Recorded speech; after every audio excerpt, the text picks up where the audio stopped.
Hi everyone, it's Chris and welcome to this video, which is a special video which is going to answer all of your questions that you asked me on my Instagram channel. I asked you to submit all of your questions, your concerns and your problems with English, and I'm trying to give you all of my experience that I've had over the past 15 years on how to answer these questions the best. All right, shall we start? So the first question comes from Vadim, and he asked me about conditional sentences. If you don't know what a conditional sentence is, then you need to think about grammar. Now, if you ask me personally, I don't think that grammar is that important when it comes to learning English. And so, unless you're really focused on grammar, don't worry about it too much. But I'll give you 30 seconds now about what conditional sentences are. In English, there are actually 4 types of conditional sentence. Conditional sentence 0, 1, 2 and 3. Each one is a little bit different depending on the situation, and all conditional sentences contain the word if or whether. So you need to know about the word if. Learn about conditional sentences by going to grammar books. You can do lots of different types of questions that are listed in the book. I would recommend though, if you want to do advanced conditionals, you should learn about mixed conditionals. Does that answer your question? Okay, let's go to the next question. The next one is advice and advise, and that's from Rhetorics 86. Now, advice and advise is super easy. Advice with a C is a noun. Let me give you some advice, okay? And advise with an S, sometimes with a Z in American English, is a verb. So people advise other people. And if you listen to the pronunciation of advice with a S and advise with a Z, you can hear a big difference. So advice with a C is a noun and advise with an S is a verb. Easy. Let's go to the next question. Now this question says, how to learn enough grammar? I already answered that question. I don't think grammar is that important. If you ask me, the best way to learn English is to focus on vocabulary and pronunciation. Learn words and learn how to say the words. You can do lots of exercises in books and online about grammar, but really don't focus on it too much because many people who speak English as a native language don't know the grammar rules anyway. It just comes naturally. So the best way to learn is to focus on learning words and learning how to say them. The next question is about vocabulary problems. And this is excellent because I just told you that you have to learn lots of vocabulary. So when it comes to problems, that may be how to learn vocabulary well. And there's going to be some more questions in my list that ask us how to learn vocabulary. And I'll give you some tips later in the video. But for now, it's exceptionally important for you to learn a minimum of 10 to 15 words every single day, 5 days a week. Now that's a big challenge. Do you think you can do it? If you learn words with little cards, that's really the best way to learn. And a better tip is that you should learn words in frequency order. What does frequency order mean? That means that you have to learn words in the list of the number of times they appear in the English language. Do you know what the most common word in English is?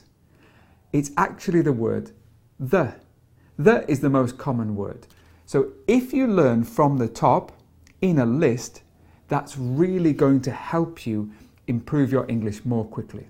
So tip 1, learn 10 to 15 words every single day, 5 days a week. Tip 2, learn them in frequency order, starting with the word the.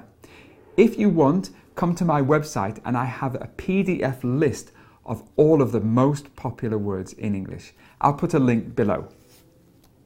The next question is about pronunciation. Now, I know for many of you, English pronunciation is super difficult. Words like thought or were or bird, they may sound easy, but many of you have problems. So my tip is the best way, listen to Netflix or listen to audiobooks, read the text and copy It's as simple as that. Do you know the bird, the parrot? A parrot is famous for repeating what somebody says, and that's all you need to do when you learn English. Look at the word or look at the sentence and repeat, just like I do now. In this video, there will be some subtitles below, so if you can go back, listen and repeat. It's simple. The next question is about idioms and phrases. Do you know what an idiom is?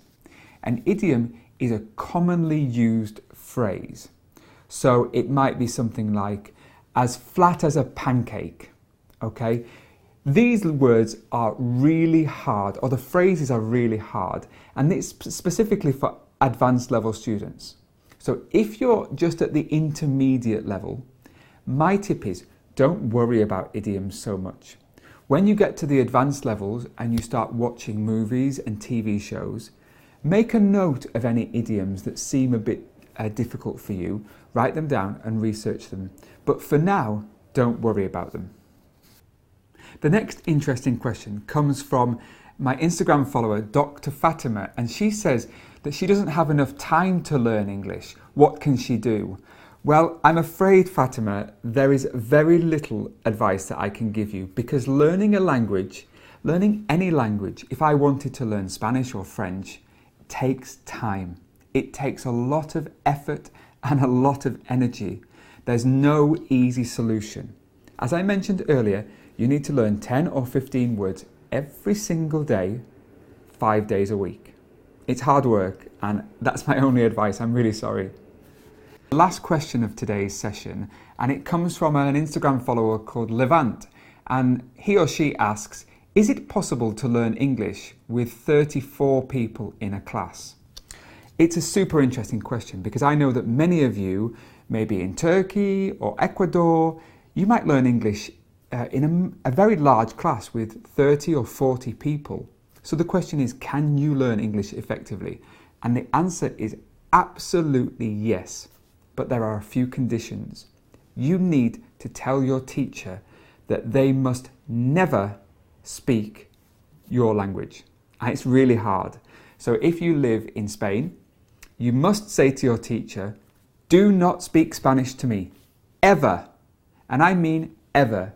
You have to force your teacher to speak only in English to you. And sometimes you're really accustomed or used to your teacher speaking in your native language. But I can assure you, I promise you, that you will not learn English as quickly as if you speak only in English. So if they want to explain something about grammar or vocabulary, they must do it in English. And it's really hard. And sometimes your brain will hurt because after 1 hour or 2 hours of speaking only in English, it's really tiring. But that's what learning a language is. It's a long journey, and you have to use a lot of energy to get to the point that you want to, which is the advanced level speaking. So I really hope you've enjoyed today's session. Come back, because I'm going to be answering more of your questions. And if you haven't already done it, make sure you follow me on Instagram, because I have loads and loads of free material, free videos that will help you improve your vocabulary, your pronunciation, and maybe a little bit of grammar. I've really enjoyed speaking to you today. See you soon.